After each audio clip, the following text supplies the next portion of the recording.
Hi there everyone, welcome back to End Times. Thank you so much for watching once again. If it's your first time here, welcome. And folks, just please, if you wouldn't mind at least doing a like on this video for me. So here we go. This is another one in my series of the lies of this world that we live in, the planet that we live on. And today I'm going to be talking about animal sacrifice and about another guy who was supposed to be a giant, but he wasn't, so he's not really the son of the father he claims to be, and what he had to say about animal sacrifices in a very clever, indirect way, which many of you, if you've read the book, the Bible before, might never have picked up on this, how subtle the actual word of the actual God in this actual Bible was just corrupted to create other religions like Christianity. So I just want to give you quickly here, obviously the vegan pagan, someone who just eats leaves, is going to tell us how bad it is to do what the initial God actually said.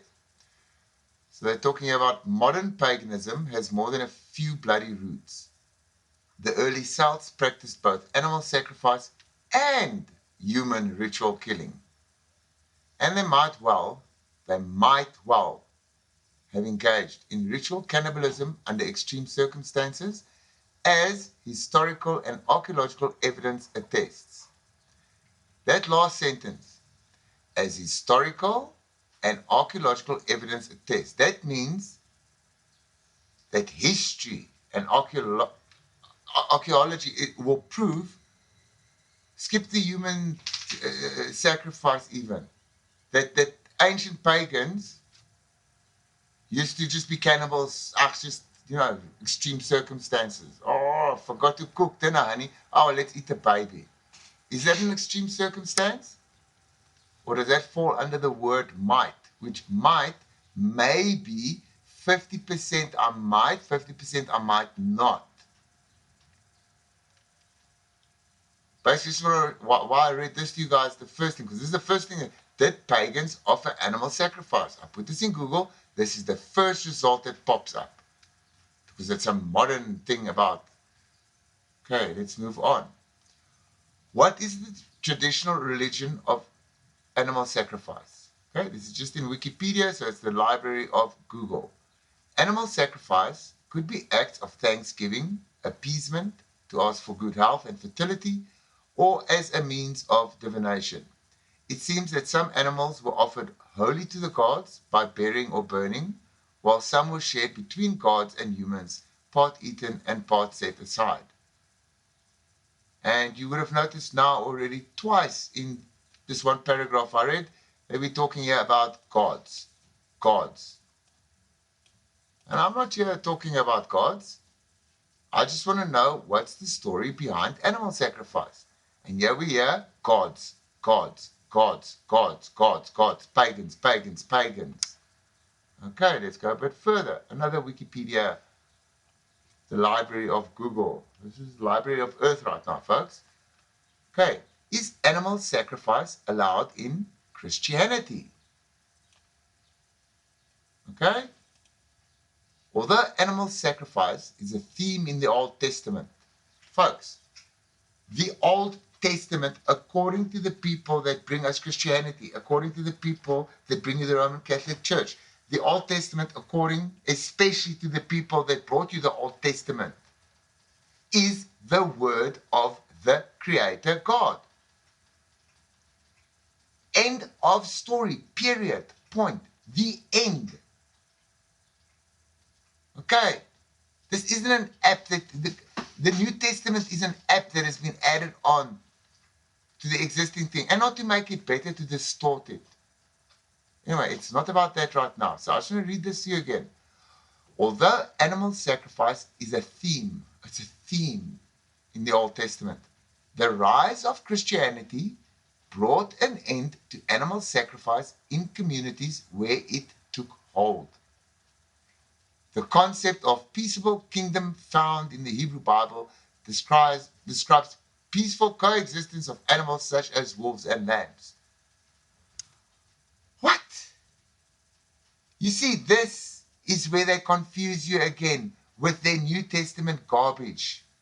Okay, this is Hebrews, where they say the kingdom found in the Hebrew Bible. This is Hebrews, which is just one of the books in the New Testament. And when they talk there, they're starting to talk in their little parables, their little mincing of words, creating these little magic spells to tell you, oh, well, in the future, if you get more intelligent and you ever question the New Testament, no, that was a parable, this was the truth, and that might have happened. Do you folks understand why these things, parables, come into the Bible now? Because this here means nothing. If you go read the Bible, when they're talking in Hebrews, I don't need to go read this again. I can promise you, in this context, it was a parable.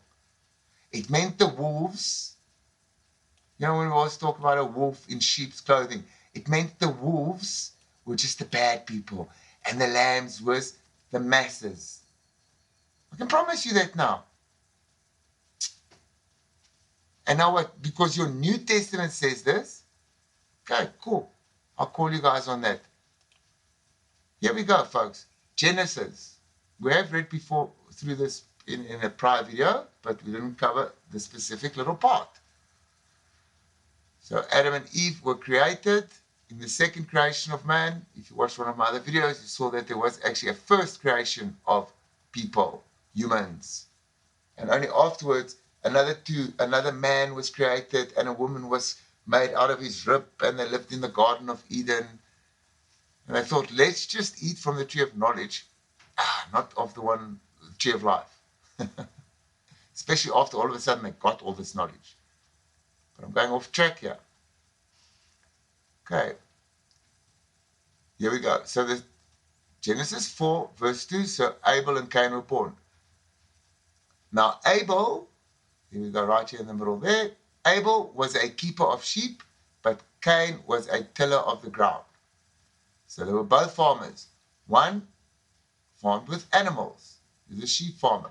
So in today's times, it could be cattle, it could be any other animal that could farm, even wild game on game farms. But Cain was a tiller of the ground. So he farmed vegetables. Any kind of vegetable you wanted, Cain was the greengrocer, Abel was your butcher. For anybody who doesn't understand. Okay, verse 3. And this is something I was looking for to find eventually, because I wanted to prove something about pagans in the years after Christianity. Just see what happens in verse 3. And in the process of time, it came to pass that Cain brought an offering of the fruit of the ground to the Lord. Verse 4. Abel also brought of the firstborn of his flock and of their fat, and the Lord respected Abel and his offering. But he did not respect Cain and his offering, and Cain was very angry, and his countenance fell. So funny how it shows you right there that we've shown two things right here in the very first book of the Bible, the foundation of the Bible, of the world, we have been told. And in the fourth chapter, the fourth one, they're already telling us here two things. That man, the human, on his own, felt it in him to go to the God, to the Creator, to the Maker, to whatever you want to call it, and just come and say, hey, yeah, here's the lamb that I've gone and slaughtered. I just thought, you know what? You gave these things to me, and it was just, I felt it in me. I'm not going to use words like soul or in my heart or any crap like that, folks. The person just thought, this is the right thing to do, to go take this animal now and go offer it. It says here, and in the process of time, it came to pass that Cain brought an offering to the Lord. It doesn't say here, in the process of time, the Lord told Cain to bring an offering. No. You see there, the God never said, hey, bring me an offering. The human just felt that, okay, this is what you must do. But what's very important here, okay, it's two things. It seems that the God wants an animal sacrifice. He doesn't want vegetables. Okay? Here we go. It says it right there. There it says it right there. The God, he was like, yep, meat is good. You raise this animal, you sacrificed it, you did it in a respectful way, whatever your ritual was. See, the God didn't tell them how to do it. The human did it. The God said, cool, but please just don't bring me your vegetables and things. Okay? Because folks, if you think about it, it does make sense. Because the animal you'll take, you'll put it on what they call an altar, and you'll burn it. And you see in other passages in the Bible, it talks about how the smell of it was like, it was like, thumbs up, good meat. And then that fire will consume that whole thing. Just think about it. Most fruits and vegetables and things. First of all, you can't really burn them. And second of all, they don't give a nice aroma off. That might be the reason. It's probably not. Just there's the proof in the Bible. I did not write this Bible. I did not create this app to make a different version. This is it. Okay, folks. So there we are now, eh? Then we go a bit further to Genesis 8 we'll go. And now this is the first time in the Bible. This is the history of religion, folks. This is the blueprint of religion that is used to control us in this 500-year cycle of this earth. It's only 500 years. They've told us this history is 7,000 something years old. No problem. It's only 500 years. They use the same script every time. Okay. Sorry, my apologies. So it's verse 20.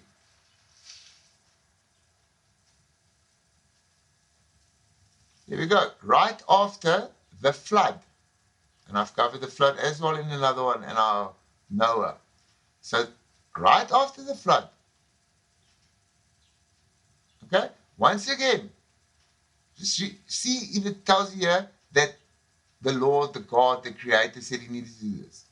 So after Noah and his family and the 18 to 50 or 100 million different animals, sure. So Genesis 8 verse 20. This is after they've just landed, they've gone out of the... Then Noah built an altar to the Lord and took of every clean animal and of every clean bird and offered burnt offerings on the altar. Verse 21. And the Lord smelled a soothing aroma. This is what I spoke about earlier on. Then the Lord said in his heart, I will never again curse the ground for man's sakes. Yada, yada, yada. Okay. So just the fact that this there tells you that a burnt offering is what convinced this God. It's like, oh, that's cool. I'm never going to just destroy earth again and kill the entire humanity again. Because of a burnt offering. And once again there, you see he was happy with it.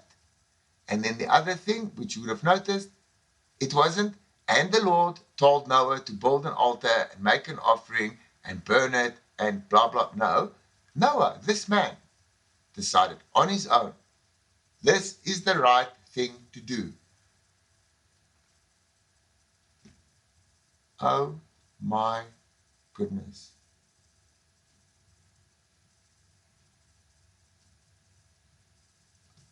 Folks, I'm just going to stop right there because I've just discovered something. They've just busted themselves. They've literally just exposed themselves that the Ark story is an absolute, that this entire book is an absolute freaking lie. Because how, if you've taken 2 of each animal, and of some of them there were 7 females, it's the one that make less, but you've taken a male and a female. Now as soon as you land, of every single animal and of every single bird, you're going to take 1. I'm going to have to look into this because now all of a sudden we don't have a female or male. So excuse me, hello, of every single species. I'm going to look into this more, folks. But you might have picked it up with me right there now. All the animals just got off. They haven't had time to procreate, recreate, whatever ate. And then you went and sacrificed either the male or the female or a mixture of males and females of all the animals that came with you. Doesn't make sense. Anyway, we're back to the sacrifice. So there, Noah did it. And the God was happy. Which is Genesis 15.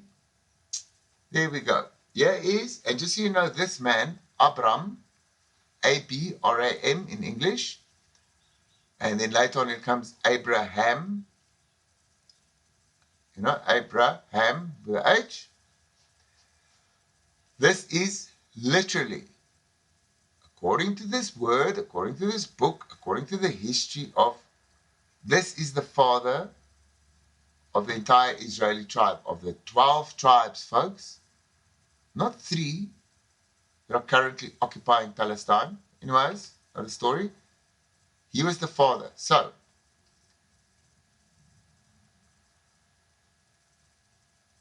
Abraham at a very old age. Sorry, excuse me. Oh my goodness. There we go. Here's another example. So it's Genesis 15 verse 7. Then he said to him, I am the Lord who brought you out of Ur of the Chaldeans to give you this land to inherit. And he said, Lord God, how shall I know that I will inherit it?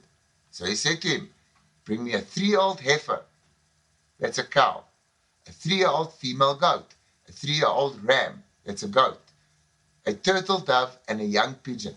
That is 1, 2, 3, 4, 5 sacrifices.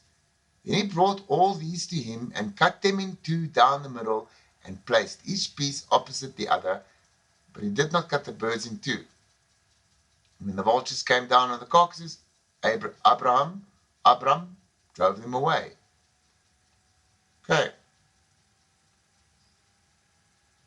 Oh my goodness. So there's a sacrifice there. But no, guys, don't worry. Okay, this is the main one, the one that most people, you might have heard this before, and this is normally also, I know in the past, this is like a lot of the times this would be the argument that people use by just showing how evil the God was. Dude, if this is your argument for how evil this God was, then explain the flood to me. But anyway, Genesis 22, this is the sacrifice most people know about. That was what I was trying to say. Genesis 22. Now it came to pass after these things that God tested Abraham. See, his name has changed now after the previous time because he became Abraham after he'd done the sacrifices and he'd been shown how he would become basically the father of the 12 tribes of Israel. Now it came to pass after these things that God tested Abraham and said to him, Abraham, and he said, here I am. Then he said, take now your son, your only son Isaac, whom you love, and go to the land of Moriah, and offer him there as a burnt offering on one of the mountains of which I shall tell you. Without hesitation. So Abraham rose early in the morning and saddled his donkey, took 2 of his young men with him, and Isaac his son, and he split the wood for the burnt offering, and arose and went to the place of which God had told him. Now listen to this, folks, which you might not pick up. Just the obedience of this dude. Then on the 3rd day, he lifted his eyes and he saw the place afar off. He wasn't even there yet. This guy had literally walked for 3 days. He was willing to sacrifice his son. Eh? Okay. Then on the 3rd day, Abraham lifted his eyes and saw the place afar off. And Abraham said to his young men, stay here with the donkey. The lad and I will go yonder and worship, and we will come back to you. So Abraham took the wood of the burnt offering and laid it on Isaac his son, and he took the fire in his hand and a knife, and the 2 of them went together. Quite cute how they write this whole thing here. The fire in his hand, as these guys were literally cavemen, and he was walking around still with his little a little firestone, or his kindling, or his little piece of wood that's smoking. And he's going to rub it together and make fire. And he took the fire in his hand and the knife, and the two of them went together. But Isaac spoke to Abram, his father, and said, "My father." And he said, "Here I am, my son." Then he said, "Look, the fire and the wood, but where is the lamb for a burnt offering?" And Abram said, "My son, God will provide for himself the lamb for a burnt offering." So the two of them went together. Okay, there we go. And then they came to the place of which God had told him.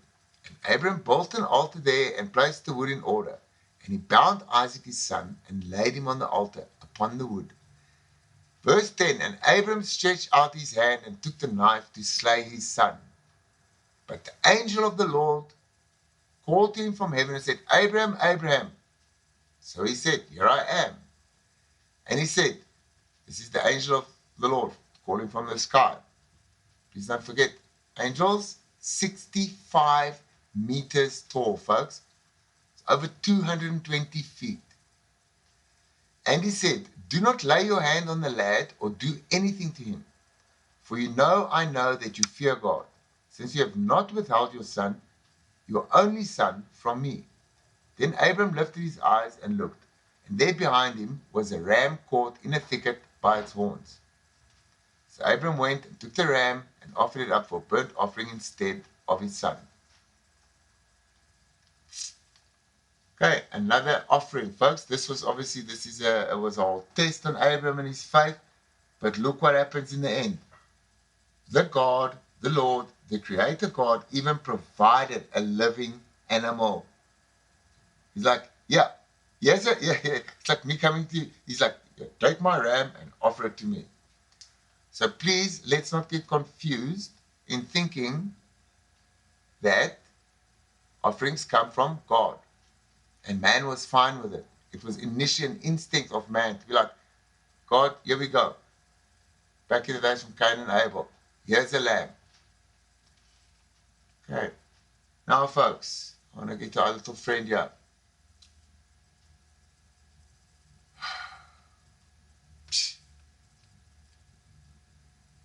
I want to show you guys something. Okay. So this is a picture. This is actually the completed temple, which happened 30 years after the Jesus. This part here, in the middle, that was what the temple would have looked like, according to history, not according to me. I didn't draw this picture. Okay, the temple of Herod.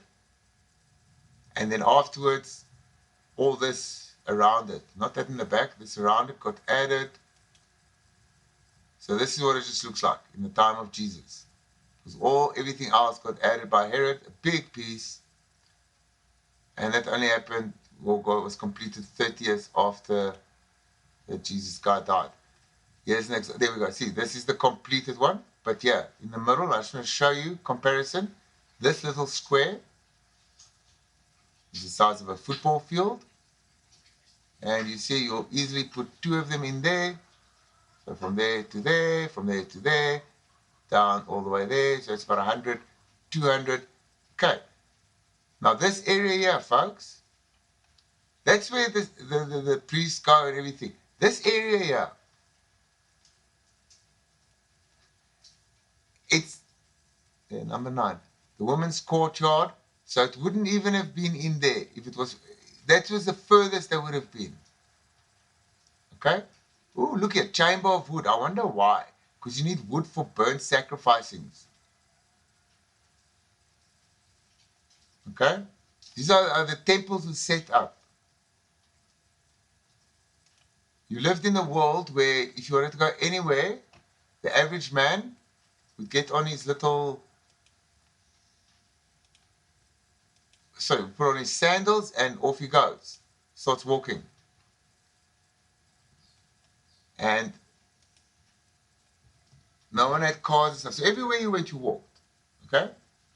Then also in that time, if you were going to go worship once a year or once every 3 months or once a month, or if you wanted to go once a week, you had to walk there.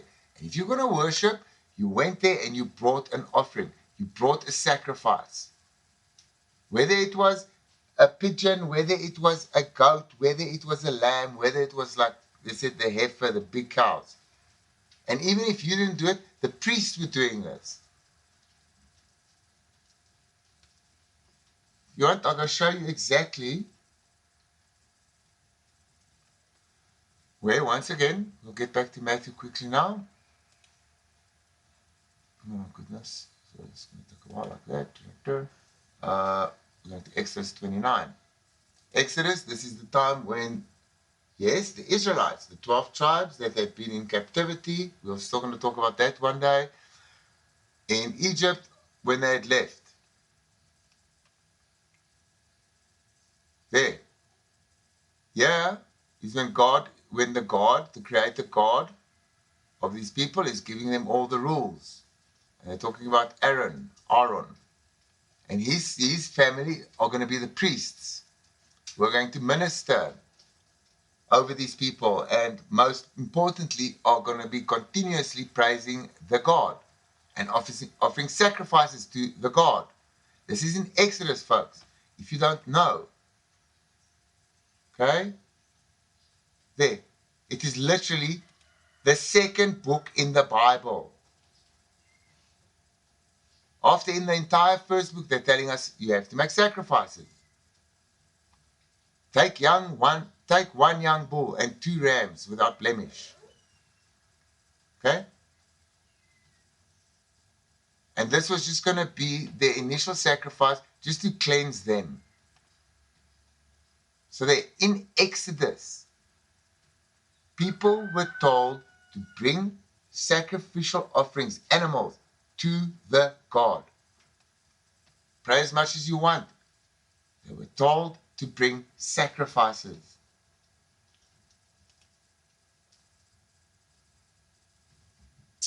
And this is Mr. Let's go steal a donkey quickly entrance into Jerusalem.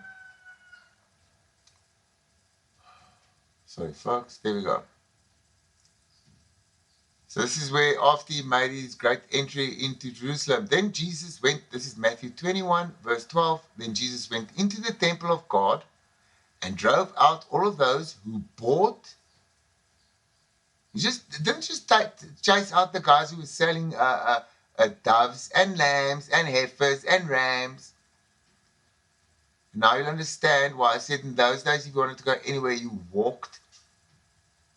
Now you're doing your weekly, monthly, 3-monthly, yearly pilgrimage to the one temple in your country. Hey, you might be coming from a surrounding country. You might be coming from Lebanon. You might be coming from up north. Not just 5 miles away, 5 or 10 kilometers away. No, you might be having to travel 50 miles, 500 miles. Folks, anyone here who owns an animal, we also animals, you eat. So now you're telling me that people are gonna travel for a half a day or a day or a week, and on top of that, they must still feed these animals. So when these animals come, you need to understand. Let me just quickly go back. You can understand.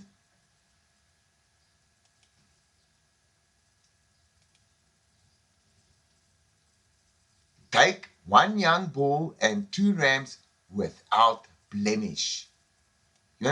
Folks, you can't even travel a half a day in these ancient times when something might not have happened. Okay? So this offering that you have now would have spent months and months fattening up, but by the time it gets here, you've been traveling for 2-3 days, and now the lamb is skinny. It's just what happens, folks. Okay. So this is the reason why, okay, in this place, here the one in the center, okay, chamber of woods, I'm telling you now, that's where they kept the bloody wood pile, man. Here in the front, maybe even on the steps here, here's the temple, folks. This is just a courtyard outside. My toilet, the toilet in a church is not holy. Okay, come on, man, you go poop there. Okay, this here is where people would have had stalls up and they would be selling pigeons, nice, big, fat ones. Well looked after. No stress from traveling for 3 days, a day or half a day, 3 hours even in a cage. Happy, happy. Happy lambs, happy rams, happy heifers. So when people come here on their pilgrimage, daily, weekly, monthly, yearly, I do not care. When they arrive there, to come and worship their God, the way their God told them to, by sacrificing animals. They could come here and they could say, here's your money, here's my pigeon, boom, off I go, great. Sorry, folks, wrong one. So what does this guy do? Mr. New Age. Then Jesus went into the temple of God and he drove out all of those who bought and sold in the temple and overturned the tables of money changers and the seats of those who sold doves. There it tells you what they were doing. And the money changers, yes, you're coming from a different country. Now you need to go buy a dove. Why does the guy who owns a shop need to change your dollars into pounds? No, those are the two essential things needed so that people can come and worship God.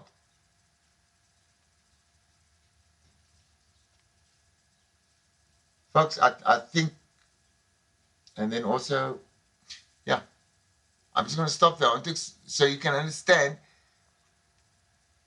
in all of this, first of all, how this Jesus came there to destroy the old religion. He came there to destroy God. And this isn't me but back to believing in God or any of this garbage. No. And people eat this up like it is sweets. Let me show you this. So that's the new religion then, the Christianity. For those who don't know, the Muslim faith came about in about 600 years after this. To this day, to this very day, and I know this for a fact because I had a Muslim friend before, and a couple of times before their festivals showed me photos of how they had the goat at the house for a week prior. They even, for a week prior, today's Muslims, they'll get the goat. Normal city folk, they'll have it in the yard. The kids will play with it. They'll be nice, they'll feed it.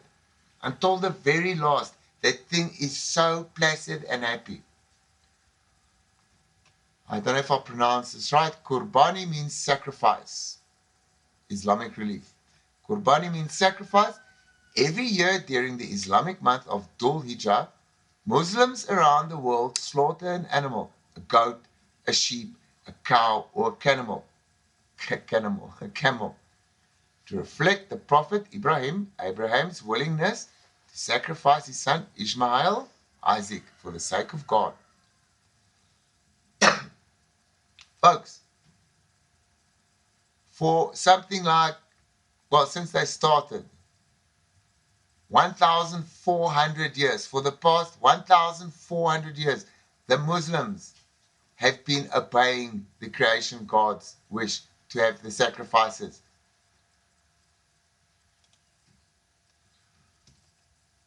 The people where this religion originates from. Do modern day Jews offer animal sacrifice? Okay, both goats and sheep are acceptable for sacrifice according to Jewish law. However, the practice ended for the most part when the second temple, this is the one that got built 30 years in 60 AD, just on top, it just expanded. When the second temple, which like the first temple once stood on the Temple Mount, was destroyed in the year 70. Now, rather than daily burnt offerings, religious Jews offer daily prayers. Guys, I need you to understand there. So that is the excuse for people of the original people where this freaking God comes from. That's the excuse. That 2,000 years ago, the temple got destroyed, and then they were like, yeah, stuff it. We're just going to pray. No one ever told them to, hey? No one ever said all you must do is pray to God. Okay. But funny, someone did. Someone did. This lying, excuse me, sack of poop. He's the guy who told Jesus, who told people, you can only come to the Father through me, and it's through prayer. Funny how the Jews then took it up. Okay. Folks, you have two choices to make. You can believe in the 7,000 year timeline. You can then believe in the God, the religion. However, I hope right now, just in this pretty long video, sorry for that, I've proven to you that all of these religions, none of them work anymore because they're all corrupted. I'm not talking about the Muslim faith. Congratulations, guys. 600 years after Christianity, you guys are. So right now we have these three major religions on earth who actually all worship the exact same God. But even in Christianity, you have the Protestants, which is the people who believe in Jesus. You have the Catholics, who control everything, who they believe in Mary. And the little demon baby she's holding, that's not Jesus, that's not Mary, that's Nimrod. Another story for another day, folks. What I was saying is that even if you believe in the 7,000 year history and you believe in God, you better start questioning this right now. If you can just see how just the actual way to communicate with this God has been corrupted. But these exact same people, the Christians, okay, who decided they don't want to do things the way God said anymore, then went around the entire world, the entire planet,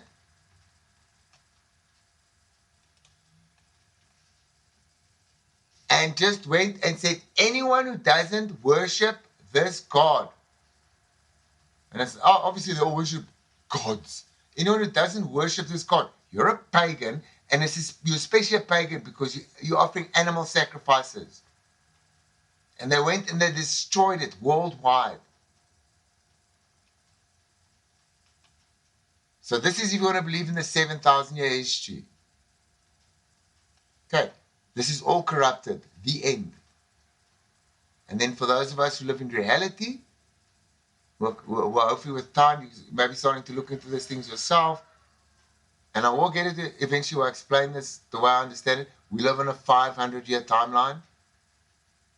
We just get given the same script again. We get told the earth is 7,000 years old. We get told, and then after that came Jesus. We get told, and at one point there was a flood. And if you tell the very first children you sent to school the very first time, by the time those children are 50 years old and they have their own children and now they've got their little grandchild bouncing on their knee, they're telling them that same story. So yes, folks, you might think, oh, 500 years, Philip. No, it's impossible. It's not. Because I've said before in a previous video. Me personally, the furthest back, and I didn't even speak to this person, that if you just do the math, guys, just work out like how old people can live and how old you can live. The furthest you can go and like have verified, like, okay, that really happened. In someone in my, not a stranger, not your wife's family, someone from your blood, is if you maybe speak to a great grandparent that's still freaking coherent, and they could have heard something from their parent. That's where it stops. You can't then go on what that person heard from the previous person. You're looking at not even 150 years. Maybe you want to push like our people are very longevitive. And you can push it to 200 years. That's how far you can verify the freaking existence of anything. Otherwise, we need to turn to books and history. And I'll just remind you folks again, this actual Bible, boom, it controls everything, all religion. Okay? It is not even 450 years old. Prior to that, it was written in all these other languages, lost and forgotten languages. Folks, I'm going to stop right there because this is really getting a bit... I need you to understand. This is all garbage. And yes, definitely in this time that I've now been ranting on about this, about the sacrifices, 400 children under the age of 18 worldwide have gone missing. 8 million. Okay, that's 0.1%. Might sound like a little. 8 million. children worldwide have gone missing a year. Under the age of 18. I'm sorry, missing, presumed dead, or in some slavery, because they're missing. Folks, thank you very much for watching. Please be safe and be prepared.